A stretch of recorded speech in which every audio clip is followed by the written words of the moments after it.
This is the Priestcast. I'm Father Adam Ahern. Father Michael Kuchar, how are you today? Hi, Father Ahern. Could not be better. It's a great day to be alive. And today I had the joy of going to St. Meinrad. Ooh, the Holy Hill. The holy, holy hill. I love being back on St. Meinrad. It's always such a peaceful experience. It really is, Father Ahern. And you know what else? There's a wonderful, oops, I just dropped the phone. A wonderful bunch of bells over there. There are quite the collection of bells. Now, are we talking like the bells in the bell tower? The bells in the bell tower. Okay. They ring every 15 minutes. Listen to this. Are you ready for something, Father Ahern? I'm always ready for something. Okay, wait. That's not what? okay. I'm trying to play a video, but it's not letting me click the skip button. Feeling the vibe? Oh, wait, there we go.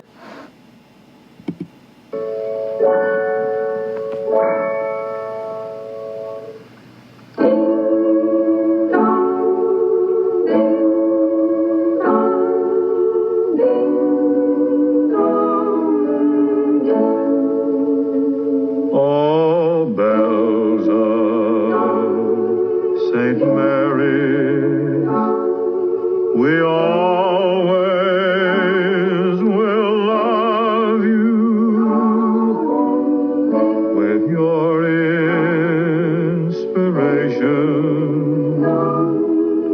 We never will fail. Your chimes will forever bring sweet memories of you. So proudly ring out while we sing out, hail, hail, hail.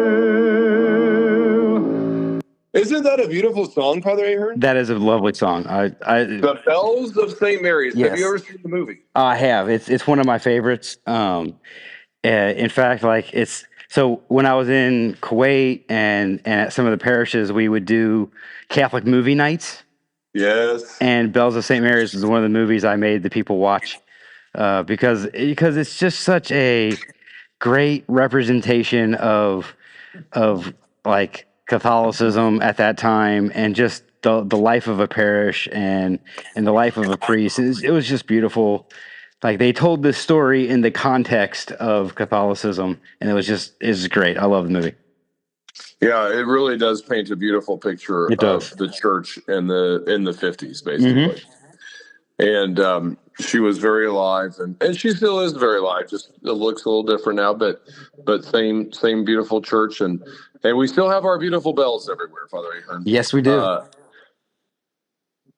Henry Wadsworth Longfellow, he said, "For bells are the voice of the church.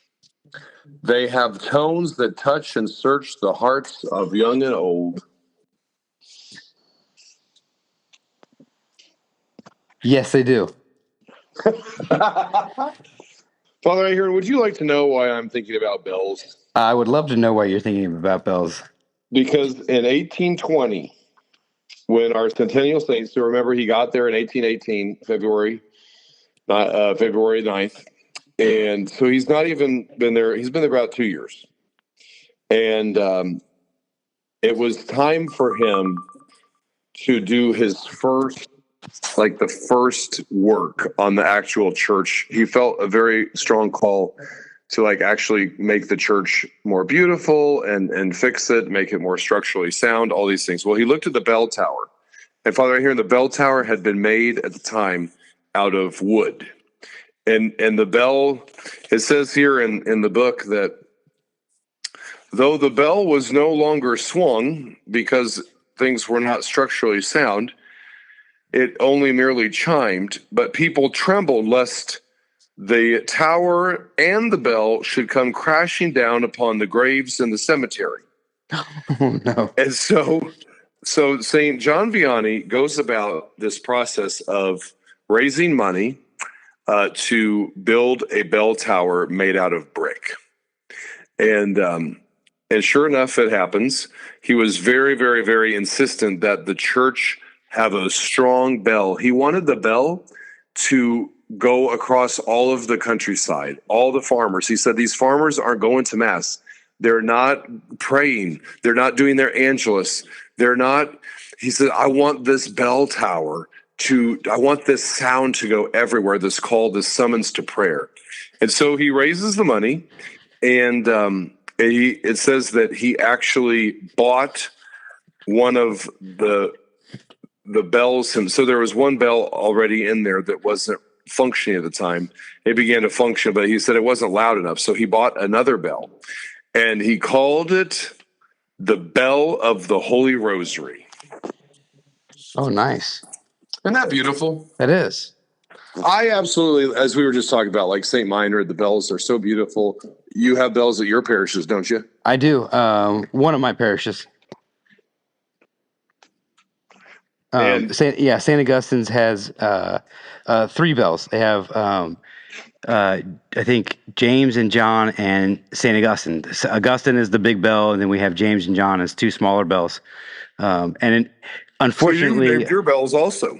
Oh yeah, you're supposed to name bells. Tell me about that, Father Ahern. Your bells have names. They do? They should. Oh my! You just set me on a mission. Yes. Your bells have names, Father. They were named when they were installed.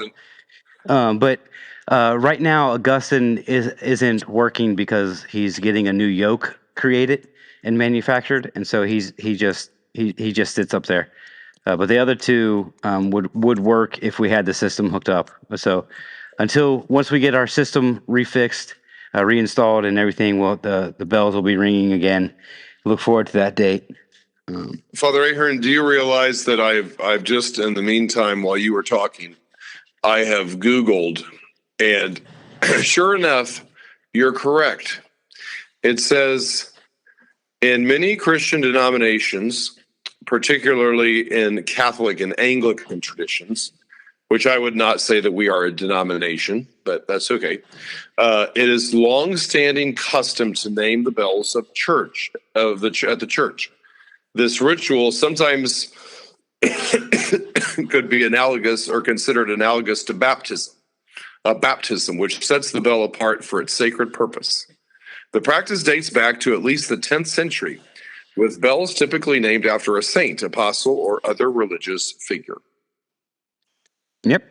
I love that. Yeah. So your bells have your bells at St. Joe's have names. And at St. Vincent too. I love bells, and I love how they really are a summons to prayer. And they are. A couple of years ago, we installed a thing where the server that rings the bells at Mass also has a little tiny remote control, and they push the button on the remote control to sound the external bells. Yep. Because we have one of those too. To have the bells ring at consecration so that everybody knows that our Lord has now arrived onto this altar. Yep. It's a very powerful tradition. It is. And it's just like think of the other times we ring bells. Like we ring bells to celebrate weddings, to celebrate the election of a new pope. I mean, like all the bells. Yes, we did that too. Yes. But we also toll the bells at at funerals and the death of the pope, right? And other times like that, like bells can, like that music can communicate an emotion in a far greater way than words often can. And just by the tone, the music of the bells, we can convey a whole breadth and depth of message. And so bells are such a beautiful thing. I think what you're just saying there is exactly what John Vianney knew, which was he knew, okay, here's all these people in my parish boundaries. They're not listening to me when I tell them they need to come to Mass. They're not listening to my words.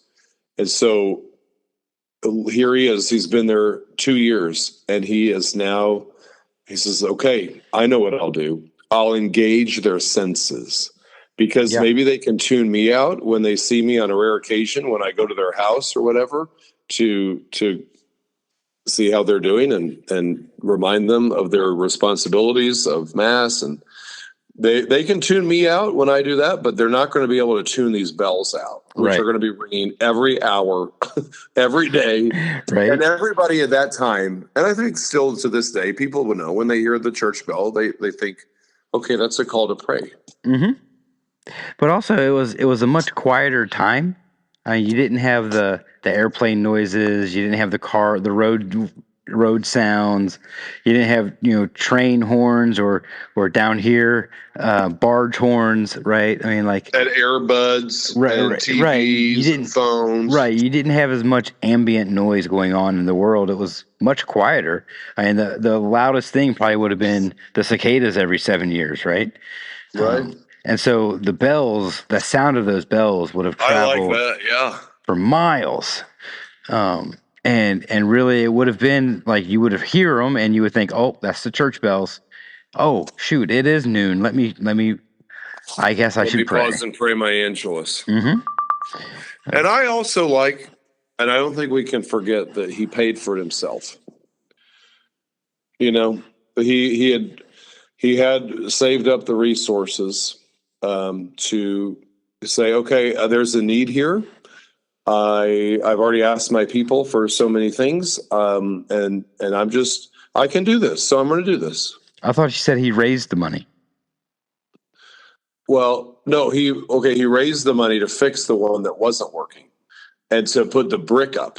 But then he actually bought himself the second bell. Oh, wow. Where is he getting all this money from? Because he's paying for a lot of things. Well, he inherited some money from his father. Oh, okay. Yeah. That's awesome. Yeah. I didn't know he inherited that type of money.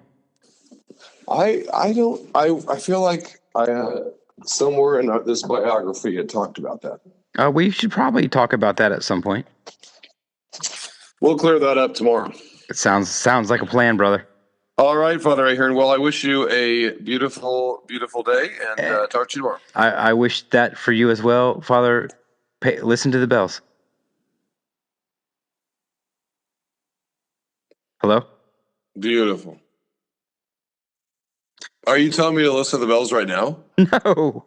I thought you were. I thought you had bells in the background. I was listening for them. No, I was not. I'll cut that off. I'll cut that part out after I say listen. No, that'd be funny. I think people would appreciate it. St. John Vianney. Pray for us.